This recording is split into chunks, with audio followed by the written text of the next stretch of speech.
चलो बच्चों, आज हम स्टडी विद परमेश्वरी के चैनल पर हम आज क्लास 10th का चैप्टर 4 रीड करेंगे, जिसके अंदर कार्बन के बारे में बताया गया है। आप लोगों ने पढ़ाई भी की होगी थोड़ी बहुत, तो अब बोर्ड की क्लासेज आने वाली हैं, पेपर आने वाले हैं, तो इसलिए आपको स्टडी करनी है। आज हम मैं कार्बन का महत्व बता रही हूँ। कार्बन क्या होता है कि कार्बन पृथ्वी पर सबसे महत्वपूर्ण तत्व होता है। कोई भी जगह हो वहाँ पर सब जगह कार्बन काम आता है। ठीक है।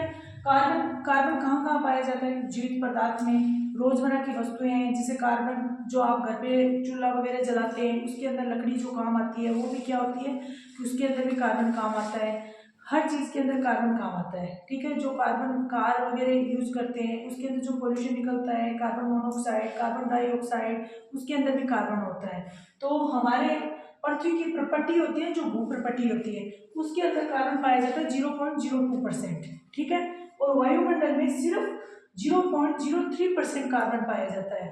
फिर भी हमारे वायुमंडल में इतना कम अमाउंट होने के बावजूद भी आज हमारे ग्लोबल वार्मिंग जैसे मतलब डिजीज वगैरह हो रही है, उसके अंदर पता चल रहा है कि कार्बन इतना कम पाया जाता है। तो आज हम आपके 10th क्लास की बुक से ये स्टडी करते हैं कार्बन के बारे में। तो कार्बन के अंदर आप इतना लिख लीजिए, फिर उसके अंदर हम बताते हैं कि कार्बन में क्या पाया जाता है, सहसंयोजी आबंध पाया जाता है। ठीक है। कार्बन की संयोजकता क्या होती है? 4 होती है।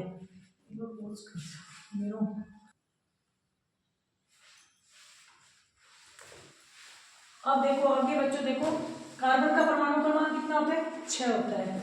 इसके अंदर इसे किससे प्रदर्शित करते हैं? कार्बन से सी से प्रदर्शित करते हैं। इसका इलेक्ट्रॉनिक विन्यास क्या होता है कि जो प्रथम, जैसे हम लोग कक्ष पढ़ते हैं sp d f, और उसको जो कक्षक में लेते हैं k l m n, तो उसके अंदर क्या होता है कि पहले कक्षक में तो अपने कितने आ जाएंगे? 2 इलेक्ट्रॉन। दूसरे कक्ष में कितने आ जाएंगे?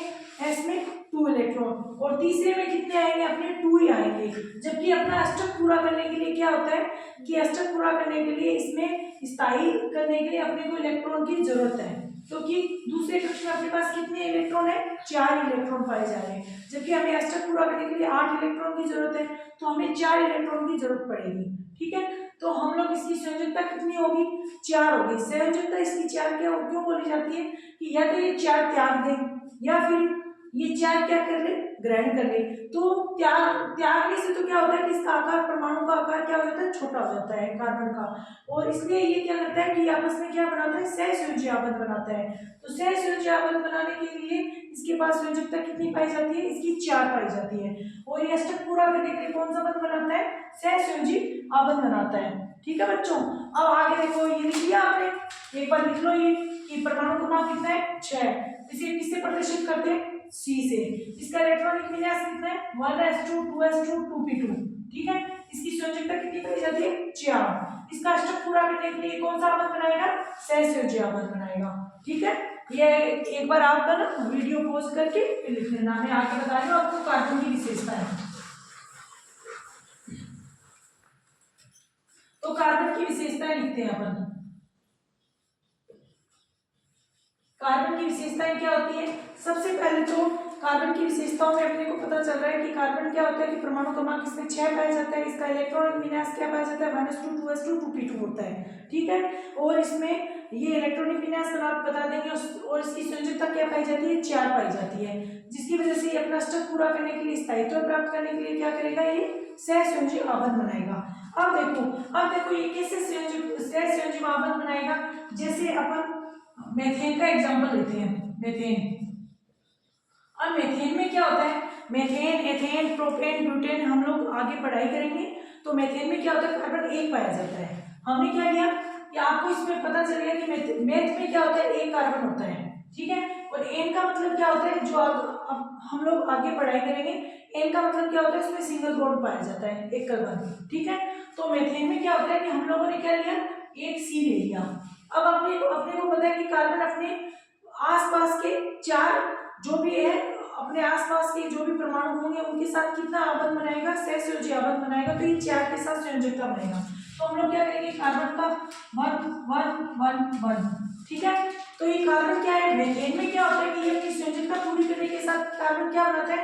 हाइड्रोकार्बन की श्रृंखला बनाता है। हाइड्रोकार्बन की श्रृंखला का क्या मतलब होता है कि कार्बन अपने साथ 4 अन्य हाइड्रोजन से जुड़ेगा जिससे अपनी संयोजकता पूरी करेगा। तो इसके अंदर कार्बन क्या करेगा, हाइड्रोजन के साथ क्या करेगा, 4 की संयोजकता पूरी करेगा। ठीक है, आगे अपने एग्जांपल एक लेते हैं, जैसे कार्बन टेट्राक्लोराइड। इसका क्या एग्जांपल है, कार्बन टेट्राक्लोराइड।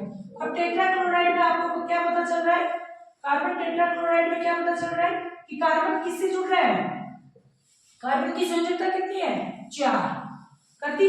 कार्बन की संयोजकता कितनी है, 4 कर दी। अब इसमें क्या जुड़ रहा है, क्लोरीन जुड़ रहा है, तो हम लोग क्या करेंगे, Cl Cl Cl Cl जोड़ देंगे। तो कार्बन कितने से जुड़ रहा है, 4 क्लोरीन से अपना क्या बना रहा है, सहसंयोजी आबंध बना रहा है, और वो क्या बना रहा है, सिंगल बॉन्ड बना रहा है। तो इसका फॉर्मूला क्या बना कार्बन टेट्राक्लोराइड का, CCl4। एक बार आप ये भी लिख लीजिए, फिर हम लोग आगे बता देते हैं। ठीक है, ये चीज आप कर लोगे। और कार्बन क्या करता है कि डबल बॉन्ड भी बनाता है। ठीक है, कार्बन क्या बनाता है, डबल बॉन्ड भी बनाता है। डबल बॉन्ड किससे बनाएगा, जैसे हम लोग कार्बन कैसे डबल बॉन्ड बनाएगा, ये तो हमने मेथेन ले लिया। ठीक है, अब एल्केन एल्कीन एल्काइन होता है, अगर हम लोग मेथीन लेते हैं, ठीक है, आपको क्या पता चल गया, मेथीन नहीं एथीन ले एथीन लेते हैं अपन, तो इसमें क्या पता चल गया, एथीन में क्या होगा कि आपको क्या देखना पड़ेगा, कार्बन कितने, 2। ठीक है, तो कार्बन 2 है, ये कार्बन हम लोगों ने क्या लिया, 2 कार्बन ले लिए। हम लोगों को पता है कि एथीन बनाने के लिए अपने को पता चल गया कि डबल बॉन्ड बनाएगा। डबल बॉन्ड में क्या होगा, कार्बन क्या करेगा, संयोजकता कितनी पूरी करेगा, 2। तो ये इस कार्बन के लिए कितनी संयोजकता पूरी होगी, 2। अब कार्बन कितने का हाइड्रोजन से जुड़ेगा, 2 से। क्यों, क्योंकि कार्बन की संयोजकता कितनी आती है, 4। तो यहाँ पे H आ गया और ये यहाँ पर भी H आ गया, तो इस कार्बन की संयोजकता कितनी होगी, 2। तो ये हो गया 3 4। तो इसका मतलब क्या आ गया, इसको अपन कैसे लिखेंगे फॉर्मूले में, CH2 डबल बॉन्ड CH2। समझ में आई बात, तो क्योंकि कार्बन एक तो 2 तो ये आ गया और हाइड्रोजन से जुड़ रहा है, तो कार्बन की संयोजकता कितनी होगी, 4 होगी। ठीक है, संयोजकता पूरी हो जाती है। ऐसे ही हम लोग क्या करेंगे, ट्रिपल बॉन्ड के साथ बना लेंगे। ठीक है, अब देखो आगे कार्बन की क्या ज्योमेट्री क्या होती है, चतुष्फलकीय है, ये इतना लिख दिया होगा आप लोगों ने। अब कार्बन के बारे में हम लोग, कार्बन की संयोजकता 4 होती है, इसके बारे में मैंने बताया। अब हम लोग आगे क्या बताते हैं कि कार्बन की संरचना क्या होती है, चतुष्फलकीय होती है। कार्बन क्या होती है, कार्बन में एक हम लोग एक कार्बन की संरचना क्या होती है, चतुष्फलकीय होती है। चतुष्फलकीय में क्या होगा कि कार्बन क्या होता है, कार्बन क्या बनाएगा कि प्रत्येक कार्बन क्या होगा, सारी जो भी है ना कार्बन जैसे ऐसे पाया जाता है। ठीक है, तो ये ऐसे करके ये चतुष्फलकीय बन जाती है संरचना। ठीक है, तो इसके अंदर क्या होता है कि कार्बन इसमें लिखा क्या जाता है, जैसे मैं आपको बता देती हूँ चतुष्फलकीय के अंदर क्या लिखोगे, क्योंकि एग्जाम में आ जाएगी चतुष्फलकीय क्या होता है, तो उसके अंदर हम लिखेंगे कि कार्बन की चारों संयोजकता, कार्बन की चारों संयोजकताएं, कार्बन की चारों संयोजकताएं एक समचतुष्फलक के, किससे जुड़ी होती है, समचतुष्फलक के कोनों पे स्थित होती है। किस पे स्थित होती है, समचतुष्फलक के कोनों पर स्थित होती है। ठीक है, और एक चीज इसमें यह भी देखा जाता है कि इसके अंदर बीच में कोण कौन सा पाया जाता है, तो कोण के लिए क्या बोलेंगे कि प्रत्येक संयोजकता, जैसे हम लोग कार्बन को ऐसे जोड़ रहे हैं, ठीक है, ये ऐसे जोड़, तो इनके बीच में जो भी कोण बनेगा वो कितने डिग्री का बनेगा, प्रत्येक संयोजकता के बंदे कोण कितना होगा, 109 डिग्री 28 मिनट का होगा। प्रत्येक संयोजकता के मध्य जो भी बंद कोण अपना पाया जाएगा उसके अंदर कितना कोण बनेगा, 109 डिग्री 28 मिनट होता है। इसको क्या बोलते हैं, 109 डिग्री 28 मिनट बोलते हैं। ठीक है, तो ये कार्बन का क्या होता है, कार्बन के अगर आप चतुष्फलकीय लिखना चाहते हो तो ऐसे जोड़ लो कार्बन को, ये जो है ना ये हाइड्रोजन ऐसे जुड़ गया, तो ये क्या है, मीथेन के बारे में बता रही हूँ, ये चतुष्फलकीय ऐसे हो गया, तो इनके बीच में जो कोण होगा वो क्या बन जाएगा, 109 डिग्री 28 मिनट का हो जाएगा। ठीक है, और जो ये है ना बंद कोण किसको बोलते हैं, जो ये निकटवर्ती है ना इन दोनों के बीच में, इस कोण को अपन बोलते हैं बंद कोण, और ये कितने डिग्री का बन रहा है, 109 डिग्री 28 मिनट का बन रहा है। ठीक है, तो एक चीज ये समझ में आ गई। पहले क्या बोलेंगे, कार्बन की संयोजकता कितनी होती है, 4। 4 का मतलब क्या होगा, प्रत्येक कार्बन परमाणु किससे जुड़ेगा, 4 अन्य कार्बन परमाणुओं से जुड़ेगा या कुछ अन्य परमाणुओं से जुड़कर अपना स्ट्रक्चर पूरा करेगा। क्योंकि कोई भी परमाणु होता है वो क्या करता है, स्थायित्व प्राप्त करना चाहता है। पहले कक्ष में कितना होता है, 2, दूसरे कक्ष में उसको कितने चाहिए, 8 चाहिए। तो हमारे कक्ष में कितनी है संयोजकता, इसकी कितनी पार है, हमें क्या मिली थी 1s2 2s2 2p2। तो दूसरे कक्ष में अपने पास कितनी थी, 4 थी। तो 4 एलिमेंट्स को अगर स्थायित्व प्राप्त करना है तो इसके पास कितना होना चाहिए, 4 और होना चाहिए। तो 4 प्राप्त करके ये अपनी क्या कर लेगा, संयोजकता पूरी कर लेगा। ठीक है, ये चीज हो गई कार्बन की। ये क्या होती है, कार्बन की चारों संयोजकता क्या होती है, एक समचतुष्फलक के कोनों पर स्थित होती है। और प्रत्येक संयोजकता के मध्य, प्रत्येक संयोजकता क्या होगी, ये दोनों होगी, इसके मध्य कोण कितना पाया जा रहा है, 109 डिग्री 28 मिनट का हो गया। ठीक है, ये आप लोग लिख लेना। और अगला मैं बताती हूँ, ये तो चतुष्फलकीय का पॉइंट हो गया। अगला देखते हैं संकलन का गुण, कैटालिस्ट का गुण। ठीक है, क्या होता है, इसके अंदर क्या पाया जाता है, संकलन का गुण पाया जाता है। कार्बन में क्या है, ये कार्बन की मैं विशेषता बता रही हूँ क्योंकि आप लोगों को पता होना चाहिए कि कार्बन की विशेषताएं क्या है। तो अपने पास कार्बन की क्या आनी चाहिए, विशेषता आनी चाहिए। इसमें क्या होता है कि कार्बन क्या करता है कि कार्बन परमाणु, या तो कार्बन क्या करता है कि कार्बन कार्बन से जुड़कर, किससे जुड़कर, कार्बन कार्बन से जुड़कर क्या बनाता है, कार्बन कार्बन से जुड़कर क्या बनाता है, या तो साखित बना लेता है श्रृंखला, ठीक है, या क्या बना लेता है, असाखित श्रृंखला बना लेता है, या क्या बना लेता है, चक्रीय बना लेता है। ठीक है, तो ये जो 3 चीजें मैं बता रही हूँ, तो इसके अंदर क्या पाया जाता है, चक्रीय यौगिकों का क्या करता है, निर्माण करता है। कौन से यौगिक बन गए, साखित बन गए, असाखित बन गए, और क्या बन गए, चक्रीय गुण बन गए। तो इस गुण को क्या कहते हैं, ये जो गुण आएगा इस गुण को क्या कहते हैं, संकलन का गुण कहते हैं। क्या कहते हैं, संकलन का गुण कहते हैं। समझ में आई बात। तो कार्बन के अंदर विशेषता बता दी, कार्बन की संयोजकता 4 होती है, प्रत्येक कार्बन परमाणु 4 अन्य कार्बन परमाणु से जुड़ता है। और कार्बन क्या करता है कि अपना स्थायित्व पूरा करने के लिए सहसंयोजी आबंध बनाता है। दूसरा अपन क्या देखेंगे कि कार्बन के अंदर क्या होता है, समचतुष्फलकीय संरचना होती है। समचतुष्फलकीय संरचना के अंदर क्या होता है कि प्रत्येक कार्बन परमाणु के बीच में क्या बनता है, एक आबंध पाया जाता है। ठीक है, कार्बन परमाणु के बीच में क्या होता है, सहसंयोजी आबंध पाया जाता है। तो हम लोगों ने क्या बोला था, चतुष्फलकीय। जैसे मीथेन है, मीथेन में क्या होता है, 4 हाइड्रोजन ऐसे जुड़ रहे हैं। तो मीथेन के अंदर प्रत्येक सहसंयोजी आबंध के बीच में क्या पाया जाता है, कोण। एक है ना, इसका याद रखना है, इसके बीच में कौन सा कोण पाया जाता है, 109 डिग्री 28 मिनट का कोण पाया जाता है। ठीक है, और ये बीच में क्या होता है, प्रत्येक सहसंयोजी आबंध के बीच में क्या पाया जाता है, इस कोण को क्या बोलते हैं, बंद कोण बोलते हैं। इस बंद कोण का मान कितना होता है, 109 डिग्री 28 मिनट होता है। ठीक है, तो ये तो अपना चौसम चतुष्फलकीय की संरचना के बारे में पढ़ा।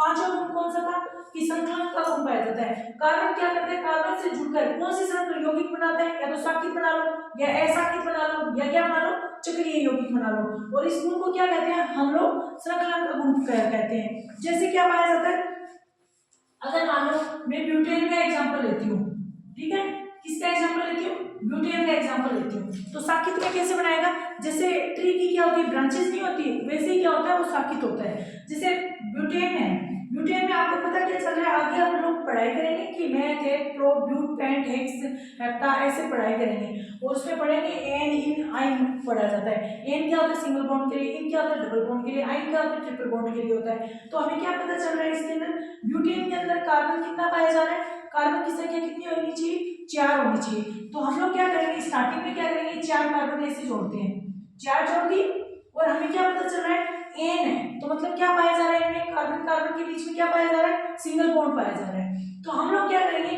इसकी संयोजकता पूरी करने के लिए क्या करेंगे, अपन हाइड्रोजन जोड़ेंगे। हाइड्रोजन कैसे जोड़ेंगे, जैसे ये कार्बन है, ठीक है, इस कार्बन की संयोजकता, प्रत्येक कार्बन की संयोजकता कितनी होनी चाहिए, 4 होनी चाहिए। मतलब 4 होने के लिए उसको प्रत्येक कार्बन को कितने कार्बन अन्य कितने हाइड्रोजन से जुड़ना चाहिए, या किसी अन्य परमाणु से कितने से जुड़ना चाहिए, 4 से जुड़ना चाहिए। तो यहाँ पे कार्बन है 1, तो हमें कितना हाइड्रोजन जोड़ना पड़ेगा, यहाँ पे अपना कितना आएगा, हाइड्रोजन ऐसे जोड़ोगे आप, H H और H, ये अपनी क्या बन गई है, ब्रांचेस बन गई है। ठीक है, ये क्या बन रहा है, साखित बन रहा है। अब देखो इस कार्बन की संयोजकता कितनी होगी, 2। तो 2 होने के बाद हम लोग किससे जोड़ेंगे, H यहाँ पे आ गया और H यहाँ पे आ गया। ये क्या बन रही है, अपनी साकित बन रही है। अब इस कार्बन की देखो, इस कार्बन की संयुक्त कितनी हो रही है, 1 और 2, अपने को कितने चाहिए, 4। तो ये कितने से जुड़ेगा, हाइड्रोजन 2 से, तो ये भी हाइड्रोजन आ गया और ये भी क्या आ गया, हाइड्रोजन आ गया। अब देखो इस कार्बन की संयुक्त देखो, इससे 1 से हो रही है तो कितने से जुड़ेगा, 3 से जुड़ेगा, H H और H। तो ये अपनी प्रोटीन की क्या होगी, साकित श्रृंखला बन गई। तो एक बार आप देख लो, फिर उसके बाद हम लोग आगे बढ़ते हैं, ठीक है। क्योंकि देखो आप लोगों को ये मैं बता ही देती हूँ कि एल्केन एल्कीन एल्काइन होता है, एक बार देख लो, आप लिख लो, फिर उसके बाद मैं बता देती हूँ, क्योंकि कई लोगों की कंफ्यूजन हो रही होगी कि ये सिंगल बॉन्ड कैसे आ रहा है, डबल बॉन्ड कैसे आ रहा है, ट्रिपल बॉन्ड कैसे आ रहा है, इन चीजों का थोड़ा कंफ्यूजन चल रहा होगा, ठीक है। तो हम लोग क्या करते हैं, एल्केन, एल्केन में क्या होता है, सिंगल बॉन्ड पाया जाता है, ठीक है। एल्केन में क्या पाया जाता है, सिंगल बॉन्ड पाया जाता है। जैसे आप कोई भी एल्केन ले लिया, जैसे ये कार्बन है, ठीक है, तो इस कार्बन के बीच में कितना है, सिंगल बॉन्ड, तो ये अब कितने से जुड़ेगा, ये ऐसे जुड़ेगा, ठीक है। ये क्या हो गया, एल्केन, ये लिख लेना आप लोग, एल्कीन। एल्कीन में क्या होगा, एल्कीन में क्या होगा, जो कार्बन है उसमें बीच में क्या बॉन्ड आएगा, एल्कीन में डबल बॉन्ड आएगा, तो डबल बॉन्ड ये कर दिया हम लोगों ने, डबल बॉन्ड आ गया। अब ये कार्बन कितने से जुड़ेगा, इस कार्बन की संयोजकता कितनी होनी चाहिए, 4, तो ये कितने से जुड़ेगा, 2 से जुड़ेगा, तो इसके बीच में क्या हो जाएगा, ये कितने से जुड़ेगा, 2 से जुड़ जाएगा, और ये भी कितने से जुड़ेगा, 2 से जुड़ जाएगा। अब आगे देखो, एल्काइन, एल्काइन में कितना बॉन्ड पाया जाता है, ट्रिपल बॉन्ड, कितना कार्बन के बीच में कितना होगा, ट्रिपल बॉन्ड। अगर ये बॉन्ड अगर ऐसे लिखना हो तो आप लोग ऐसे कर लो ताकि इससे कंफ्यूजन नहीं हो, ठीक है। अब ट्रिपल बॉन्ड आ गया, ठीक है, तो ये कितने से जुड़ेगा, 1 से जुड़ेगा ना, इसी संयोजकता कितने से पूरी होगी, 1 से, और इसी संयोजकता कितने से पूरी होगी, 1 से। तो ये तो कार्बन की विशेषता होगी, ठीक है। और एक कार्बन क्या होता है, हाइड्रोजन, हाइड्रोकार्बन होता है। हाइड्रोकार्बन में क्या होता है, हाइड्रोकार्बन का भी गुण पाया जाता है, क्योंकि प्रत्येक कार्बन क्या होता है, अन्य हाइड्रोजन से जुड़ता है। जैसे हाइड्रोकार्बन में क्या होता है कि जैसे हाइड्रोजन की संयुक्ता, हाइड्रोजन का परमाणु क्रमांक कितना होता है, 1, तो हाइड्रोजन क्या करता है कि परमाणु क्रमांक कितना होता है, 1 होता है। तो हाइड्रोजन अपना स्थायित्व प्राप्त करने के लिए क्या कर सकता है कि या तो ये एक ले ले या फिर ये एक त्याग दे। तो ये क्या करता है कि ये इसके साथ क्या करता है कि ये जो हाइड्रोजन है, ये कार्बन है, तो ये अपना एक इसको दे देता है और इसका शेयरिंग करके ये ले लेता है। तो वो क्या होता है कि आपस में मिलजुल के ये लोग अपनी संयोजकता, अपना सब पूरा कर लेते हैं, अपना स्थायित्व प्राप्त कर लेते हैं, ठीक है। तो कार्बन और हाइड्रोकार्बन को क्या बोलते हैं कि जो हाइड्रोकार्बन किसको बोलते हैं अपन, जो कार्बन और हाइड्रोकार्बन क्या होगा, जो कार्बन प्लस हाइड्रोजन से जो निर्मित यौगिक होंगे ना, उनको क्या बोलेंगे अपन, हाइड्रोकार्बन। किससे बोलेंगे, कार्बन और हाइड्रोजन से जो भी निर्मित होगा, जो मिलके जो यौगिक बनाएंगे, उसको क्या बोलेंगे हम लोग, इसको बोलेंगे हम लोग हाइड्रोकार्बन, ठीक है। तो ये चीजें हो गई। अब हम लोग क्या करेंगे, हाइड्रोकार्बन का, अब हाइड्रोकार्बन के बारे में एक चीज बताते हैं कि हम लोग हाइड्रोकार्बन का वर्गीकरण कैसे करते हैं। तो हम लोगों को पता है कि देखो संतृप्त पाया जाता है, 2 चीजें पाई जाती है कि हाइड्रोकार्बन में क्या होता है कि संतृप्त होता है और एक असंतृप्त होता है। जैसे हम लोग एक एग्जांपल दूं मैं आपको, संतृप्त क्या होता है, जैसे हम लोग क्या है कि हम लोग भूखे हैं, अगर हम लोगों को खाना मिल जाए, ठीक है, तो हम लोग इधर उधर नहीं भटकेंगे खाना खाने के लिए। वैसे ही क्या होता है कि कार्बन में भी गुण पाया जाता है, क्वालिटी ये है कार्बन में कि संतृप्ति भी होता है और कार्बन क्या होता है, असंतृप्त भी होता है। असंतृप्त मतलब ये सोचो कि वो भूखा है, जब भूखा होगा इंसान तो वो क्या करेगा, इधर उधर भटकेगा कि मुझे खाने का अरेंजमेंट हो जाए, वही चीज इसमें पाई जाती है। कार्बन क्या करता है कि जब उसमें संतृप्त में क्या होता है कि जिसमें है ना, कार्बन के अंदर क्या पाया जाता है, एकल बॉन्ड पाया जाता है, तो उसको क्या बोलते हैं हम लोग, संतृप्त बोलते हैं। कार्बन के बीच में देखो, अब मैं आप लोगों को बताती हूँ कि संतृप्त और असंतृप्त, क्योंकि एक बार स्टार्टिंग में आपको थोड़ा सा कार्बन के बारे में समझना पड़ेगा कि क्या चल रहा है। देखो एक होता है संतृप्त, क्या होता है, संतृप्त, क्या पाया जाता है, संतृप्त। ये देखो एक क्या पाया जाता है, संतृप्त, दूसरा क्या पाया जाता है, असंतृप्त। ये 2 चीज पाई जाती है। अब देखो संतृप्त के अंदर क्या होगा कि कार्बन है ना, इसके अंदर क्या पाया जाएगा, कार्बन के अंदर क्या पाया जाएगा, एकल बॉन्ड पाया जाएगा। क्या पाया जाएगा, कार्बन कार्बन के बीच में क्या पाया जाएगा, एकल बॉन्ड पाया जाएगा। तो ये संतृप्त क्या होता है, जैसे आप लोगों का पेट भर गया तो आपने क्या प्राप्त कर लिया, मतलब स्थायित्व प्राप्त कर लिया। मतलब अगर आपका पेट भर गया तो आप क्या करोगे, सो जाओगे। और अगर आपका पेट भूखा है तो आप क्या करोगे, इधर उधर भटकते रहोगे, अपना स्थायित्व प्राप्त करने की कोशिश करोगे। तो ये तो क्या है कि ये तो क्या होगा, स्थायी, ठीक है। और ये क्या होगा, अस्थायी। क्या होगा, अस्थायी। समझ में आई बात, ये क्या होगा, स्थायी, और ये क्या होगा, अस्थायी। इसके अंदर तो क्या पाया जाएगा, सिंगल बॉन्ड पाया जाएगा। मतलब क्या पाया जाएगा, एकल बंध। क्या लिखोगे, एकल बंध। और इसके अंदर क्या पाया जाएगा, द्विबंध या त्रियाबंध। समझ में आई बात, तो ये चीजें पाई जाती है। तो संतृप्त और असंतृप्त आप लोग समझ गए होंगे। जिसके अंदर जो सिंगल बॉन्ड पाए जाते हैं उसको तो क्या बोलते हैं, उसको बोलते हैं हम लोग संतृप्त। और ये क्या होगा, जब आप स्थायित्व प्राप्त कर लेते हो, जैसे आप लोगों ने खाना खा लिया तो आपने क्या बनाएगा कि आप लोग क्या सोचोगे, हम लोग क्या करेंगे कि क्रियाशील नहीं रहेंगे, एक्टिव नहीं रहेंगे। खाना जैसे खा लिया वैसे क्या आ जाएगा, आलस्य आ गया। तो उसमें क्या हो जाएगा, अपने को हम कम क्रियाशील रहेंगे। मतलब हम इधर उधर भटकेंगे नहीं, किसी के साथ, किसी भी परमाणु के साथ हम लोग क्रिया करके अपना स्टेबिलिटी प्राप्त कर ले, ठीक है। और असंतृप्त क्या होगा, ये द्विबंध या त्रिबंध पाए जाएंगे। तो वो क्या करेगा कि वो स्थायित्व प्राप्त करने की कोशिश करेगा कि मेरे बॉन्ड टूट के क्या बन जाए, सिंगल बॉन्ड हो जाए।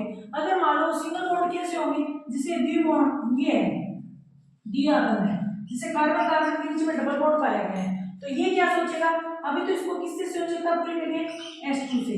इधर भी क्या होगा, CH2 से। तो इन दोनों के बीच में ये क्या प्राप्त करना चाहेगा कि मैं अभी संतृप्त नहीं हूँ, तो मैं संतृप्त होने के लिए क्या करूँगा, ये मेरा सिंगल बॉन्ड तो कट हो जाए और मैं क्या बन जाऊँ, ये डबल बॉन्ड तो मेरा कट हो जाए और मैं क्या बन जाऊँ, सिंगल बॉन्ड बन जाए।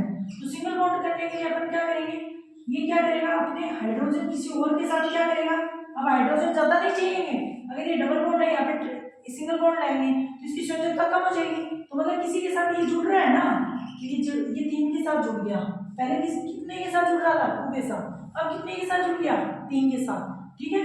तो ये चीज आप लोगों को ध्यान रखनी है कि जो संतृप्त होता है उसका मतलब क्या होता है, संतृप्त जो हाइड्रोकार्बन होता है उसमें क्या पाया जाता है, एकल बॉन्ड पाया जाता है। और वो क्या करता है कि कम क्रियाशील होता है। क्यों क्रियाशील कम होता है, क्योंकि वो अपना स्थायित्व प्राप्त कर लेता है। और अगर असंतृप्त देखोगे तो असंतृप्त में क्या पाया जाएगा, द्विबंध या त्रिबंध पाया जाएगा। और वो क्या होता है, अस्थायी होता है, ठीक है। अस्थायी होने पे क्या होंगे, ये सबसे ज्यादा क्रियाशील होंगे, क्योंकि ये अपना क्या करना चाहते हैं, स्थायित्व प्राप्त करना चाहते हैं, ठीक है। तो ये चीजें आप लोगों को पता चल गई है, ठीक है। और जैसे एल्कीन, इसके अंदर क्या आ जाएगा, एल्कीन द्विबंध में डबल बॉन्ड में क्या आ जाएगा, एल्कीन, और इसके अंदर क्या आ जाएगा, एल्काइन। तो ये चीजें आपको कार्बन की विशेषताएं समझ में आ गई होगी, ठीक है। तो हम लोग आज इतना थोड़ा बहुत मैंने कार्बन की विशेषताएं बताई हैं, कार्बन के बारे में एक बार इंट्रोडक्शन दिया है। अगर आप लोग मेरे को सब्सक्राइब करोगे, अगर आपका पढ़ने का मन है तो फिर आप मेरे वीडियो को लाइक करना, फिर मैं उसके बाद आगे की प्रोसेस स्टार्ट करूंगी। और आपको मैं 10th क्लास की कार्बन की ये जो भी चैप्टर हैं साइंस के जो टफ लगते हैं, जैसे कि जैसे कार्बन हो गया, या फिर करंट वाला चैप्टर हो गया, एम्पियर धारा वाला जो आप धारा बोलते हो वो चैप्टर हो गया, या फिर परावर्तन अपवर्तन, ठीक है, वो चीजें मैं समझाऊंगी। दर्पण, लेंस, वो डायग्राम कैसे बनते हैं वो मैं अच्छे से समझाऊंगी। तो इसके लिए आप लोगों को क्या करना पड़ेगा, मेरा चैनल सब्सक्राइब करना पड़ेगा और ज़्यादा से ज़्यादा देखना पड़ेगा, तभी मैं आ पाऊंगी, वरना मैं नहीं आ पाऊंगी, ठीक है। ओके, गुड नाइट, पढ़ाई करना, ठीक है।